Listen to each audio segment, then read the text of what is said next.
अंतिम विदाई।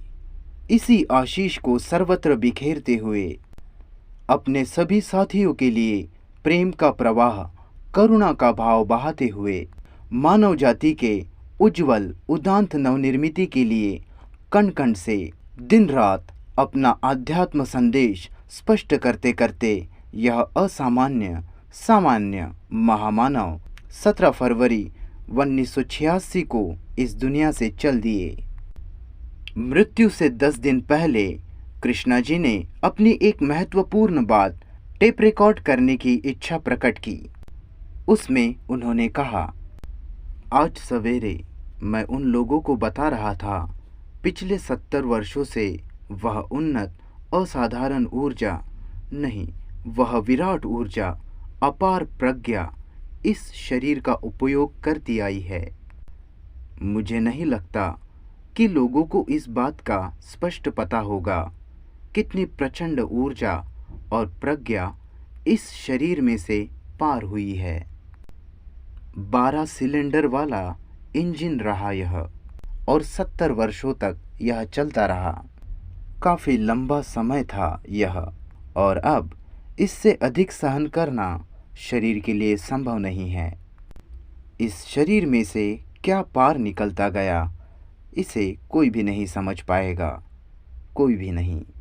शरीर की तैयारी किए बिना, अत्यंत बारीकी से, पूरी हिफाजत से, सुरक्षा इत्यादि दिए बिना इसे समझना असंभव है। कोई भी इसे समझने का ढोंग ना करे। हमारे बीच से या लोगों में से एक भी नहीं जानता क्या चलता रहा यहाँ। मुझे पता है कि कोई नहीं जानता। और 70 वर्षों के पश्चात अब इसकी समाप्ति हो गई है। वह प्रज्ञा और ऊर्जा नहीं समाप्त हुई। वह तो यहाँ हर रोज़, विशेष रूप से रात के समय उपस्थित रहती है। अब 70 वर्षों के बाद यह शरीर उसे वहन नहीं कर सकता। इससे अधिक अब संभव नहीं सहना। आपको इसके समान दूसरा शरीर नहीं मिलेगा, अथवा शरीर में कार्यरत वह सर्वोत्कृष्ट प्रज्ञा अनेक शतकों तक कहीं नहीं पाएंगे। आप इसे पुनः नहीं देख पाएंगे। जब यह कृष्णा जी जाएगा, वह भी निकल जाएगी। उस चेतना में से, उस अवस्था में से कोई चेतना इसके जाने के पश्चात शेष नहीं रहेगी। वे सब बहाना करेंगे या कल्पना करने का प्रयास करेंगे कि वे उसका स्पर्श कर सकते हैं। शायद वे कुछ हद तक कर पाएंगे यदि वे शिक्षा को प्रत्यक्ष जिएंगे, परंतु किसी ने भी यह नहीं किया है, किसी एक ने भी नहीं। इसलिए बस इतना ही। ऐसा यह शरीर छोड़ने का निमित्त था। पैनक्रियास का कैंसर और यह अंतिम विदाई उन्होंने वहीं से ली जहां ओहाई के पेपर वृक्ष के निकट की कुटिया में उनका जीवन परिवर्तनकारी प्रोसेस प्रारंभ हुआ था। तप की वेदना और तड़पन नए सर्जन की थी। अभी की तीव्र वेदना शरीर छूटते समय की रही, परंतु उनका मन इस वेदना के बीच भी अत्यंत स्पष्ट, स्वच्छ, निर्धूम ज्वाला के समान ही रहा। मृत्यु से कुछ दिन पहले वे निकट के वन में अकेले घूमने गए। मानो विदाई से पहले चिरसाथी वृक्ष, पर्वत और आसमान धरती से एकांत में मिलना जरूरी था। देहांत के पश्चात उसकी भस्मी 3 स्थानों पर बांट दी जाए, लेकिन कोई समारोह, मृतदेह दर्शन के लिए रखना इत्यादि न हो। यह इच्छा कृष्णा जी ने आग्रहपूर्वक प्रकट की थी। ये 3 स्थान थे भारत, अमेरिका और इंग्लैंड के फाउंडेशंस के। फाउंडेशंस का स्वरूप। ये फाउंडेशंस केवल व्यवस्था रखने वाली कृष्णा जी के जीवन दर्शन को शुद्ध स्वरूप में सुरक्षित रखने वाली संस्थाएं होगी। यह उन्होंने स्पष्ट और निश्चित रूप से कह दिया था। इसी हेतु से फाउंडेशंस की नियमावली में एक मेमोरेंडम डाल दिया था। किसी भी परिस्थिति में फाउंडेशंस या उसके अंतर्गत काम करने वाली कोई भी संस्था अथवा उसके कोई भी सभासद स्वयं को कृष्णमूर्ति की शिक्षा के संदर्भ में प्रामाण्य के अधिकारी के रूप में निश्चित नहीं करेंगे। यह कृष्णा जी की घोषित की हुई इच्छा के अनुसार है। कोई भी व्यक्ति कहीं भी स्वयं को कृष्णमूर्ति पर या उनकी शिक्षा पर प्रमाण या अधिकार प्राप्त नहीं मानेगा। बुद्ध के उपदेशों को इंटरप्रेट किया गया, तोड़ा मरोड़ा गया, इसका उन्हें दुख था। वैसी तोड़ मरोड़ अपने दर्शन के संदर्भ में न हो, यह उनकी दृष्टि थी। स्वयं के विश्व गुरु होने के बारे में उन्हें प्रारंभ से अंत तक कोई संदेह नहीं था। रोग जर्जर शरीर से अपने कमरे में साथियों के साथ बैठे हुए कृष्णा जी को आखिरी दिनों में यह जताने की आवश्यकता महसूस हुई, मैं अभी भी विश्व गुरु शिक्षक हूँ। के जैसा प्लेटफॉर्म व्यासपीठ पर होता है, वैसा ही यहाँ है। यह उनका अपने साथियों पर अविश्वास नहीं दर्शाता है। महापुरुषों के देहांत के बाद दुनिया में कोई भी उठकर कुछ भी कहकर अपना अधिकार थोपने वाले तथाकथित शिष्य या साथीजन अब तक के मानव इतिहास में कम नहीं हुए हैं। इसलिए कृष्णा जी को यह सब रिकॉर्ड करके रखने की प्रेरणा हुई होगी, यह स्पष्ट है। इसी कारण से अपने निकट साथियों को, विशेषतः मेरी लठियंस, मेरी जिम्बालिस्ट और पुपुल जयकर एवं सिडनी फील्ड जैसों को कृष्णमूर्ति के विषय में लिखने का आग्रह भी वे करते थे। उन्होंने कहा था, यदि लोगों ने यहाँ आकर पूछा इस मनुष्य के कृष्णा जी के साथ रहना कैसा होता था, तो क्या आप उन्हें यह बता सकेंगे? बुद्ध के शिष्य गणों में से कोई जीवित होते तो क्या धरती के आखिरी छोर तक प्रवास करके हम उनसे मिलकर यह जानना नहीं चाहते कि उनकी उपस्थिति में रहना कैसा लगता था? यह कहना व्यक्ति महात्म्य बढ़ाने के लिए नहीं प्रकट हुआ, इतना कोई भी समझ सकता है। स्वयं को तो उन्होंने एक दर्पण कहा, एक टेलीफोन का रिसीवर भी माना, जिसका उपयोग करके उसे बाजू पर रखना होता है। उसकी पूजा नहीं करते कोई।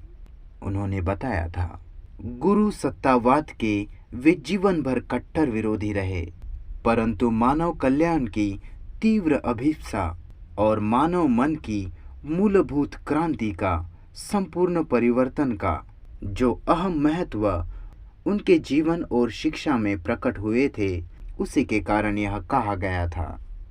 जीवन और मृत्यु की सभी समस्याओं की अत्यंत गंभीरता से, गहराई से और सातत्यपूर्वक करीब 70 सालों तक छानबीन करते आए इस महामानव के साथ रहना सचमुच कैसा लगा था निकटवर्तियों को। पुपुल जी ने लिखा है, उनके निकट रहना हमेशा ही दुष्कर रहा है। वे है एक प्रज्वलित व्यक्तिमत्व और उनकी उपस्थिति में रह सकने के लिए उनके सहयोगियों को कुछ समय लगता।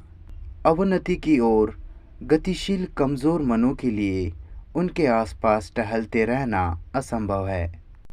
या तो उनके साथ चलना होगा, नहीं तो पीछे छूट जाना ही होगा।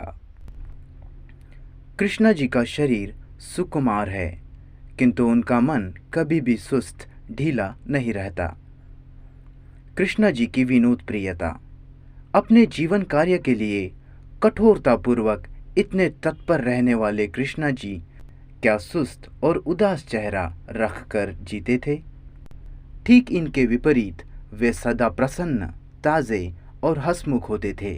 इतना ही नहीं, सहज निष्पाप हास्य विनोद का उचित अवसर वे कभी चूकते नहीं थे। उनका बालकवत, मुक्त, खुला हास्य कितना सुंदर होता था। उनके अंतर्बाह्य पारदर्शी व्यक्तित्व का दर्पण ही था वह। और अपने मित्रों के बीच कभी तनावपूर्ण बोझिल वातावरण फैलता वे महसूस करते तो उसे हल्का फुल्का बनाने के लिए उनके पास हंसने हंसाने वाली अर्थगर्भ दंत कथाएं भी मौजूद थी। पुपुल जी के घर इंदिरा जी, एल के झा इत्यादि मित्रों को उन्होंने सेंट पीटर और स्वर्ग का एक किस्सा सुनाया था। एक दानवीर अमीर मरने के बाद स्वर्ग के फाटक पर पहुंचा। वहां रखवाली करने वाले सेंट पीटर ने कहा, आप भीतर जा सकते हैं, परंतु क्या आपको उधर नीचे की दुनिया पर नजर डालने की इच्छा नहीं होती है? अमीर ने कहा, अवश्य, लेकिन क्या वहां आसानी से जाया जा सकता है? पीटर ने कहा, आप उस बटन को दबाइए और वह लिफ्ट आपको नीचे ले जाएगा। अमीर आदमी के लिए पाताल विश्व के द्वार खुले। तब उसने पाया कि सुंदर बगीचा, बहते जल स्रोत, सुंदर स्त्रियां और बढ़िया खान पान की व्यवस्था उसका स्वागत कर रहे हैं। कुछ समय उस मनमोहक स्थान में बिताकर वह पीटर के पास लौट आया और कहने लगा, वह तो सब बहुत ही अच्छा है, मौज ही मौज है। मैंने तो वही जाने का निर्णय कर लिया है। पीटर ने कहा, मुझे लगा ही था कि आप ऐसा महसूस करेंगे। जब अमीर पाताल द्वार पर लौट आया तब दो तगड़े मल्लों ने एकदम उसकी पिटाई शुरू कर दी। आरामदायी सुख सुविधा अब गायब हो गई थी।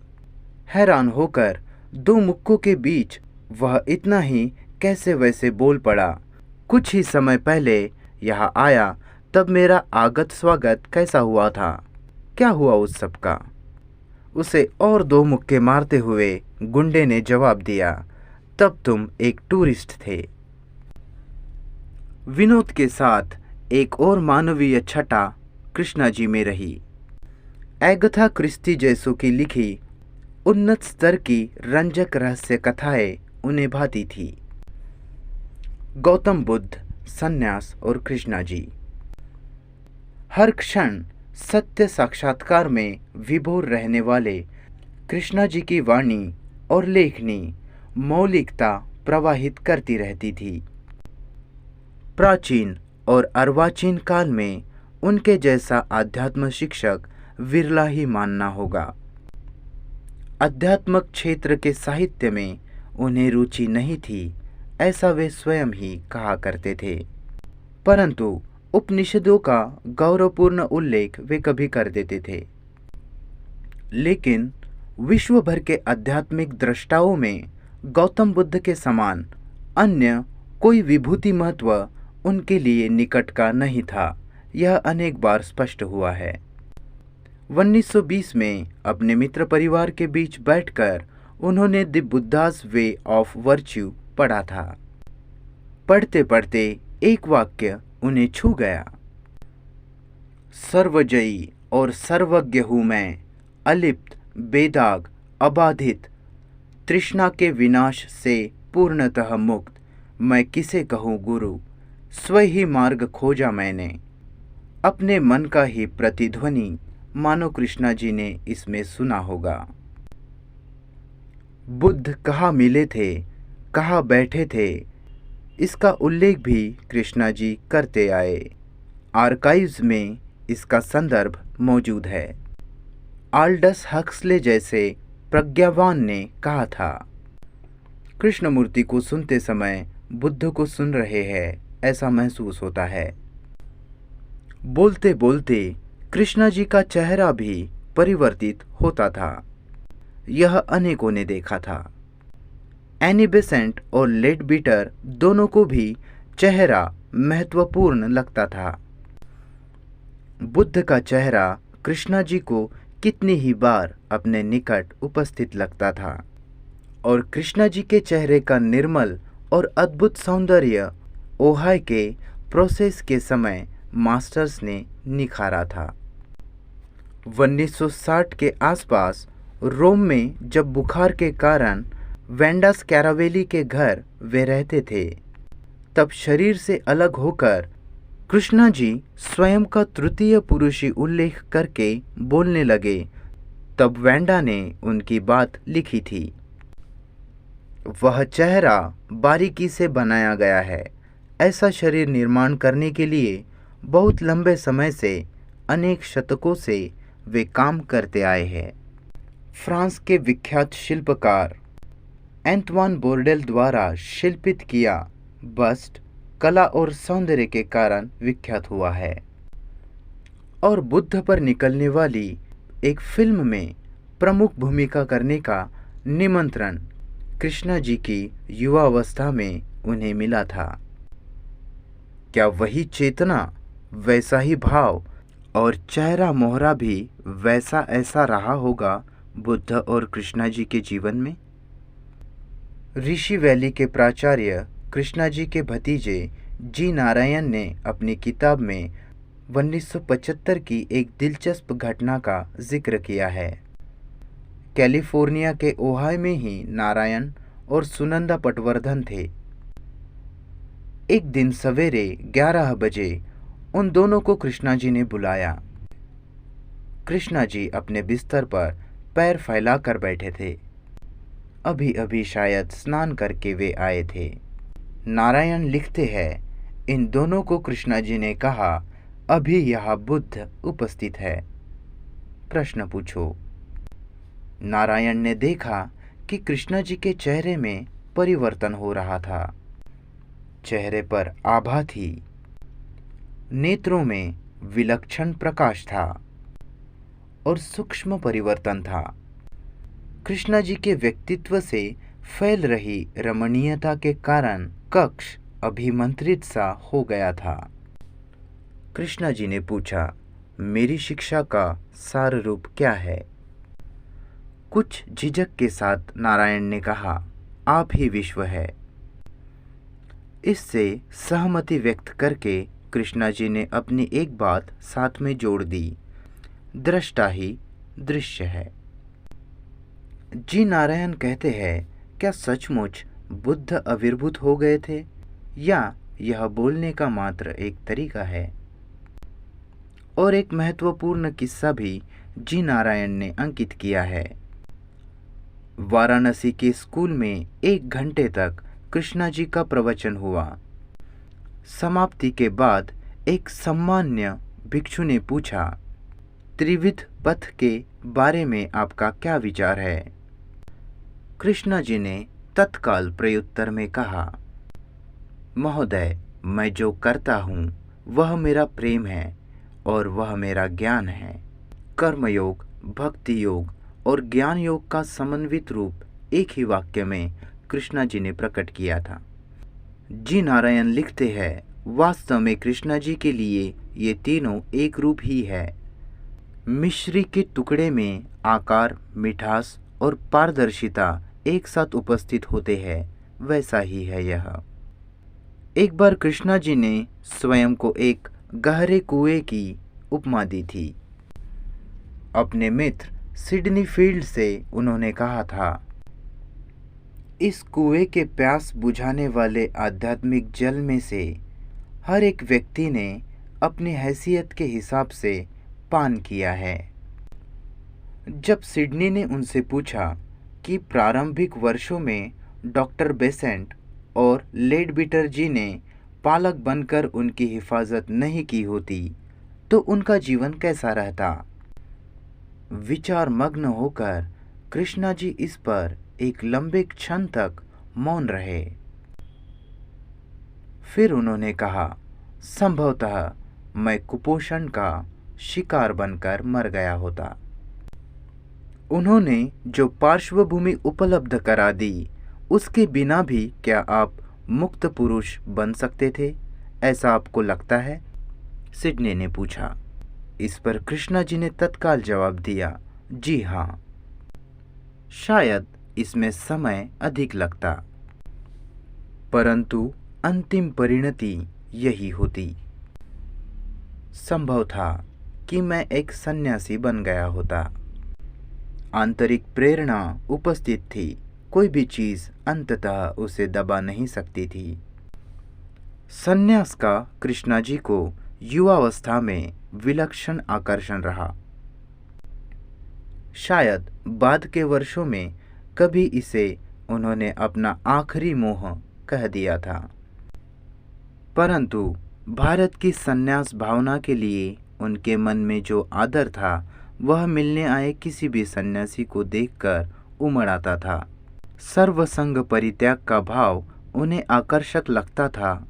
इसमें आश्चर्य ही क्या है।